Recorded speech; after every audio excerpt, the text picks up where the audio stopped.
Here's the question. Welcome back to Hardball, incidentally. Are we witnessing the fall of Christianity in America? According to a new Newsweek poll, 62% of Americans consider the United States a Christian nation. That's down from 69% during the tail end of the Bush presidency last year. And a whopping 68% say religion is losing its influence in American life. Ken Blackwell is with the Family Research Council, and Christopher Hitchens is a Vanity Fair columnist and the author of the must-read God Is Not Great, which has just come out in paperback.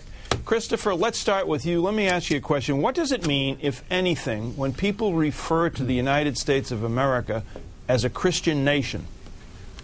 It's literally a meaningless statement. I mean, the Constitution quite deliberately forbids all mention of God. Well, I should say omits all mention of God, let alone of Jesus. And though the Declaration of Independence mentions a creator, it very specifically doesn't say that this creator intervenes. Most of the people who wrote the Declaration were deists, not theists. It's true to say the majority of believers in America are Christian, but that's a banal fact. Many of them, I know from going and debating with them on my book tour, when you go to their churches, are full themselves of doubt. In other words, people who've responded saying they're Christian are very full of doubt and skepticism. And the figure you don't mention, but perhaps I could introduce it, is that perhaps as many as 16% of people now identify as having no faith of any kind, and that's double what it was a decade ago. It's the fastest growing group in the United States. So yes, there's a real crisis for faith in this country now. Ken Blackwell, off of what Christopher just said, is there a crisis of faith in this country? Do you doubt at all that this is a Christian nation? No, I really don't doubt that. If you look at the precepts that the foundation is built on, it is a nation that does not have a naked public square, but one that is built on a moral foundation. Now, I think it's very clear. Doesn't make it Christian. That it ebbs and flows in our 232-year history.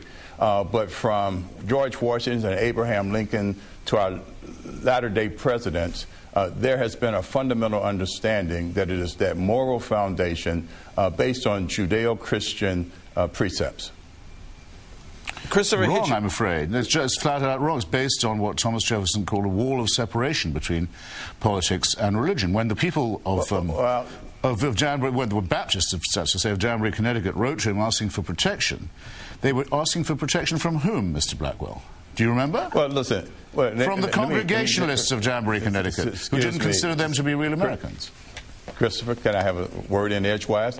By all means. There is a separation of church and state. There is not a separation of faith and politics, and there has never been the presumption that we run our day-to-day lives through a faithless prism when we make our decisions. We're not told that we have to leave our faith at the public square's edge. So it is flat-out nonsense to suggest that this country was built on anything other than an understanding of Judeo-Christian principles and precepts that give us the moral foundation that allows free market enterprise and the primacy of the individual in our political system, not the primacy of the state.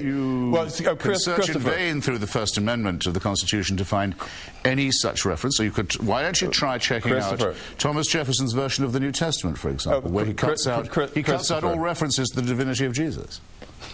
Christopher, let me just say to you that in the Declaration of Independence, you made reference to it. It says we hold these truths to be self-evident. So we don't have to be the erudite that you are to understand a basic precept that our country is built on a set of universal truths, that all of us are created equal, that we are endowed by our Creator, that our rights, our human rights, don't come from government. They come from our So you're being very stubborn. This does not say Christian. At any point, it doesn't even imply it.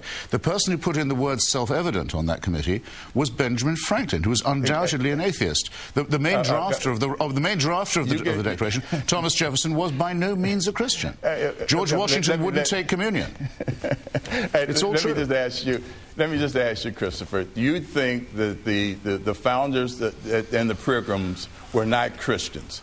The Pilgrims were Christians. We're talking about if we're talking about historical accuracy, let's be forthright. You know it, and I know it. Yeah, but in this the country, pilgrims are not the founders, my dear sir. Christopher, I'm not going to let you bogart me. Let me just say this: that you're just going to keep talking. I believe that you have a constitutional right to be theologically wrong.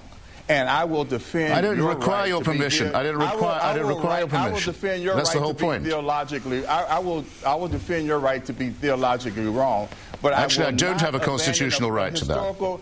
I will not abandon a historical fact, and that is that this country is built on a moral foundation that is framed by Judeo-Christian principles. Mr. Blackwell, the pilgrims and the founders just are not the same. The Spanish arrivals also were Christian, although they were Catholic.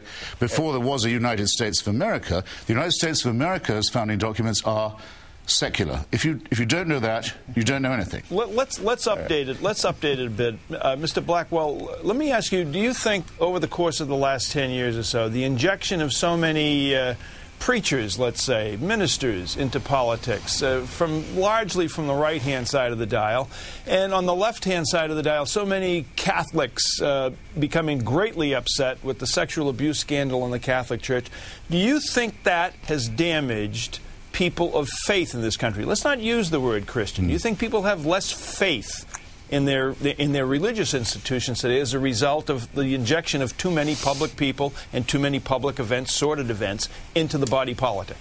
Michael, let's be clear that over our 232-year history, the influence of faith in our day-to-day lives have ebbed and flowed.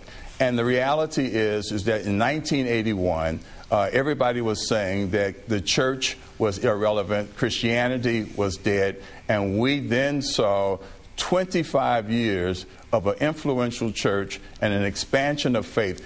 This country of ours... Name one person who said that in 1981. Excuse me. This country Name of one ours, person who said that in 1981. And aren't you going to have even a shot at answering the question? Excuse me. There were newspaper articles, Christopher, and you and I can come back and I'll wave them in front of you, put them under your nose. But the fact of the matter is that even the latest articles on this issue has made it clear that we've been at a low ebb before, and we will come back. And I'll just tell you what W.E. Archer used to say. I'll answer the question if you give me a chance. It might take a crucified church to bring a crucified Christ into the eyes. Into the view of the eyes of the world. Okay, so don't tell me that last just word, because we're in a struggle. Okay. All right. Then let me just. I don't mind answering your question, Mr. Barnacle. Yes, sir. John Meacham's very thoughtful article, which is the one that has brought us together today, I think does show that there's a decline in certainty among those who claim to be of faith, and I think we can all probably agree on that.